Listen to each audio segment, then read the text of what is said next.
తమకు నచ్చినట్టుగా ఉండటమే పిల్లల మొదటి సహజ లక్షణం. అసలు అందుకే వాళ్ళు మనకు నచ్చుతారు. ఎందుకంటే పెద్దవాళ్లలా వాళ్ళు ఒక పద్ధతిగా మూసపోసినట్టుగా ప్రవర్తించరు, మాట్లాడరు. అయితే చిన్నారులు ఎంత తెలివిగా ఉన్నా అమ్మా నాన్నలు మాత్రం వారికి క్రమశిక్షణ నేర్పి తమ దారిలోనికి తెచ్చుకోవడానికి నిరంతరం ప్రయత్నిస్తూనే ఉంటారు. పిల్లలు ఇతరుల ముందు పద్ధతిగా ఉంటూ తమ పరువు నిలపాలని అనుకుంటారు. అయినా పిల్లలు పిల్లలే. 2.5–3 ఏళ్ల చిన్నారుల్లో నోట్లో వేలు వేసుకునే అలవాటు ఒకటి తరచుగా కనబడుతూ ఉంటుంది. అయితే 3 ఏళ్లు నిండుతున్నా ఈ అలవాటు మానకపోతే ప్రయత్నించి అయినా వారిని అందులోంచి బయటకు తేవాలి. మరి అది ఎలా సాధ్యమో ఇప్పుడు చూద్దాం. చాలా మంది చిన్నారుల్లో నోట్లో వేలు అలవాటు ఉంటుంది. కొంతమంది పిల్లలకు 2–3 ఏళ్లొచ్చినా పాలపీక నోట్లో ఉండాల్సిందే. నోట్లో పాలపీక లేదా వేలు ఉన్నప్పుడు పిల్లలు ఏడవకుండా నిద్రపోతూ ఉంటారు. 2 ఏళ్లు వచ్చేసరికి చిన్నారులతో ఈ అలవాటుని మానిపించాలని తల్లిదండ్రులు ప్రయత్నిస్తూ ఉంటారు. అయితే కొంతమంది చిన్నారులు 3 ఏళ్లు వచ్చినా అందులోంచి బయటకు రాలేరు. తల్లిదండ్రులు చూసినప్పుడు వేలు తీసేసినా తరువాత అలాగే పెట్టుకుంటూ ఉంటారు. పెద్దయినా పిల్లలు అలా నోట్లో వేలు వేసుకుంటున్నారంటే చిన్నారులు దాంతో ఎమోషనల్ గా అనుసంధానమై ఉన్నారని భావించాలి. వేలు లేదా పాలపీక నోట్లో ఉన్నప్పుడు తాము భద్రతగా ఉన్నామని భావించటం వల్లనే చిన్నారులు వేలుని మానలేరు. 2–3 సంవత్సరాల పిల్లలే కాదు, 6–8 నెలలు ఉన్నప్పుడే నోట్లో వేలు పెట్టుకుంటారు. ఇది టేస్ట్ ఎట్లా ఉంటుంది, అది టేస్ట్ ఎట్లా ఉంటుందని వేలు నోట్లో పెట్టుకోవడం అనేది అది సహజ లక్షణం చిన్నప్పుడు మాత్రం. అలా పెద్దగా పెరుగుతూ ఉంటే వేలు పెట్టి చీకడం అనేది తగ్గుతుంది మామూలుగా. కానీ చేతులు అక్కడ ముట్టి ఇక్కడ ముట్టి ఆడుకొని చేతులు కడుక్కోకుండా నోట్లో పెట్టినప్పుడు కొన్ని అవాంతరాలు కూడా జరగవచ్చు. జీర్ణకోశ సంబంధించిన వ్యాధులు రావచ్చు. అంటే వాంతులు, విరేచనాలు, జాండిస్లు, కలరాలు, టైఫాయిడ్లు అటువంటి జబ్బులు వచ్చే అవకాశం ఎక్కువ ఉంటుంది కంటామినేషన్ వల్ల. శుభ్రంగా ఉన్న చెయ్యి పెట్టుకొని చీకడం వల్ల పెద్ద అనర్థాలు ఏం లేవు. వాళ్ళను తిట్టొద్దు, కొట్టొద్దు, కించపరచొద్దు. మామూలుగా మంచితనంతో చెప్పాలి. అంతేగాని అదో పెద్ద తప్పు మాదిరిగా భావించవలసిన అవసరం లేదు అని పరిశోధనల వల్ల తేలింది. మీరు కొట్టినా, తిట్టినా, కించపరిచినా వాళ్ళ ఆత్మస్థైర్యం దెబ్బతింటుంది, స్వాభిమానం దెబ్బతింటుంది, ఆ కాన్ఫిడెన్స్ లెవెల్ తగ్గిపోతాయి, వాళ్ళ మీద వాళ్ళకు నమ్మకం తగ్గిపోతుంది. అలా వేల్లో పెట్టుకోవడం అనేది పెద్ద జబ్బు మాదిరిగా పరిగణించకండి. శుభ్రంగా చేతులు చూసుకుంటే చాలు. 2–3 ఏళ్ల వయసు వచ్చాక కూడా పిల్లలు నోట్లో వేలు లేదా పాలపీక మానలేకపోతుంటే పళ్ళు తేడాగా రావటం, దవడ కండరంలో మార్పుల్లాంటి సమస్యలు రావచ్చు.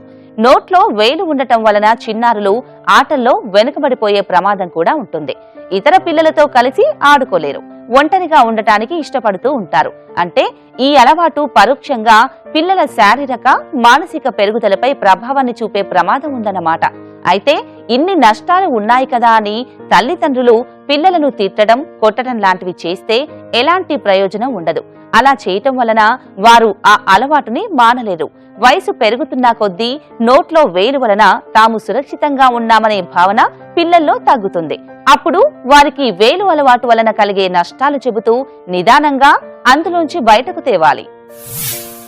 తల్లిదండ్రులు ఫస్ట్ నుంచి ఎత్తుపళ్ళు వస్తాయేమో అని ఆ చేతిని పట్టుకుని ఇలా లాగేయటం ఇలా చేస్తూ ఉంటారు. ఇలా చేయటం వల్ల ఏమవుతుంది, యాక్చువల్గా పిల్లలు ఇంకా పెట్టుకోవటం మొదలు పెడతారు.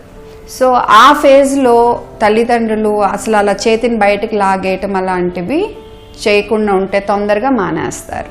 6 నెలలు దాటాక ఏం చేస్తారు, చేతులు ఏముంటాయో నోట్లో పెట్టుకుంటారు. ఇది కూడా నార్మలే. ఫస్ట్ బర్త్డే అయ్యాక అది కూడా మానేస్తారు. సో తల్లిదండ్రులు అసలు ఎందుకు పెట్టుకుంటున్నాడు, వీడికి అలవాటై పెట్టుకున్నాడా, లేకపోతే వీడేదైనా ఇన్సెక్యూరిటీ ఫీల్ అవుతున్నాడా, ఇవన్నీ అర్థం చేసుకుని ఆ రూట్ కాజ్ని అడ్రస్ చేయాలి.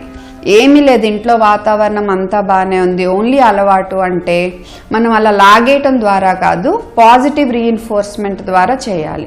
సో పిల్లాడు నోట్లో వేలు పెట్టుకున్నప్పుడు డైవర్ట్ చేయాలన్నమాట. ఇట్రారా, ఇదిగో ఈ పని చేయి, లేకపోతే ఈ యాక్టివిటీ చేయి అని డైవర్ట్ చేయటము. నెమ్మదిగా నోట్లో వేలు పెట్టడం, ఏదో ఏదైనా రోజు బాగా తగ్గించుకున్నప్పుడు అలాంటప్పుడు రివార్డ్ చేయటం, మంచి హగ్ ఇచ్చో లేకపోతే స్మైలీ ఇచ్చో వాళ్ళని రివార్డ్ చేయటము ఇలా చేయాలి. నెగిటివిజం వద్దు, పాజిటివ్గా వాళ్ళతో మాన్పించటానికి మనం చూడాలి. పిల్లల్లో నోట్లో వేలు వేసుకునే అలవాటు గురించి మాట్లాడుతున్నాం కదా. అయితే తల్లిదండ్రులు ఒక్కసారిగా వారిని ఈ అలవాటుకి దూరం చేయాలని అనుకుంటే మాత్రం అది సాధ్యం కాదు. నిదానంగా ఆ అలవాటు మానే ఉపాయాలు ఆలోచించాలి. వాటిని పిల్లలకు చెప్పి ఒప్పించాలి. మొదట బయటకు వెళ్లినప్పుడు పూర్తిగా ఈ అలవాటుకి దూరంగా ఉండాల్సిందేనని చెప్పాలి. తరువాత క్రమంగా ఈ సమయాన్ని పెంచవచ్చు. ఆ వివరాలు ఇప్పుడు చూద్దాం. ఎంతగా నచ్చ చెప్పినా పిల్లలు తల్లిదండ్రులు తమ వద్ద లేనప్పుడు మాత్రం వేలు అలవాటుని మానలేరు. తల్లిదండ్రులు ఇద్దరూ ఉద్యోగాలకు బయటకు వెళ్లిపోతూ ఇతర సంరక్షకుల వద్ద వారిని ఉంచుతుంటే ఆ సమయంలో చిన్నారుల్లో ఒత్తిడి, భయం ఉంటాయి. వాటిని అధిగమించడానికి వాళ్ళు వేలు వేసుకుంటూనే ఉంటారు. ఇలాంటి పిల్లలకు రాత్రులు మాత్రం పూర్తిగా దానికి దూరంగా ఉండాలని చెప్పాలి. పిల్లలకు నచ్చిన ఆట వస్తువులను ఇవ్వటం, వారికి బోర్ కొట్టకుండా ఆటల్లో ఉంచటం లాంటి జాగ్రత్తలతో చిన్నారులను ఈ అలవాటు నుంచి దూరంగా ఉంచవచ్చు. సాధారణంగా పిల్లలు ఒక ఏడాది లోపల పిల్లలు అయితే కనుక ఆల్మోస్ట్ 75% పిల్లలు నోట్లో వేలు పెట్టుకోవడం అనేది చాలా నార్మల్. దానికి మించి 2 ఏళ్ల తర్వాత కూడా ఇంకా నోట్లో వేలు పెట్టుకొని ఆకలి వేసినప్పుడే కాకుండా, నిద్ర ఉన్నప్పుడే కాకుండా మిగతా టైంలో కూడా వేలు వేసుకొని తీయకుండా చాలా కంటిన్యూస్గా పెట్టుకుంటూ ఉన్నారు అంటే దాన్ని కొంచెము వాళ్ళకి తగ్గించడానికి ప్రయత్నం చేయాలి. వేరే వాళ్ళు వచ్చి అడుగుతూ ఉంటారు, ఇంకా నోట్లో వేలు వేసుకున్నారేంటి, ఇట్లా పెట్టుకున్నారేంటి అని అడగడంలో వీళ్ళు చాలా యాంగ్జైటీకి గురయ్యి రకరకాల మందులు అప్లై చేయడం, చేదు మందులు పెట్టడము, మాటికి చేయి కిందికి లాగేయడము. కొంతమంది ఇప్పుడు గ్లౌస్ వేస్తున్నారు, కాటన్ గ్లౌజ్ అని, తర్వాత కొంచెం స్టిఫ్గా ఉండే క్లాత్ కట్టేయడము, సో దట్ వాళ్ళకి నోట్లోకి వేలు అందకుండా ఉండడానికి. అవన్నీ చేసే కొద్దీ పిల్లవాళ్ళలో కూడా ఏమొస్తుందంటే దాన్ని వ్యతిరేకించే మనస్తత్వం వచ్చి ఎంత మనం తీయడానికి ప్రయత్నం చేస్తూ ఉంటామో వాళ్ళు మరీ అదే గుర్తుపెట్టుకొని చేస్తూ ఉంటారు.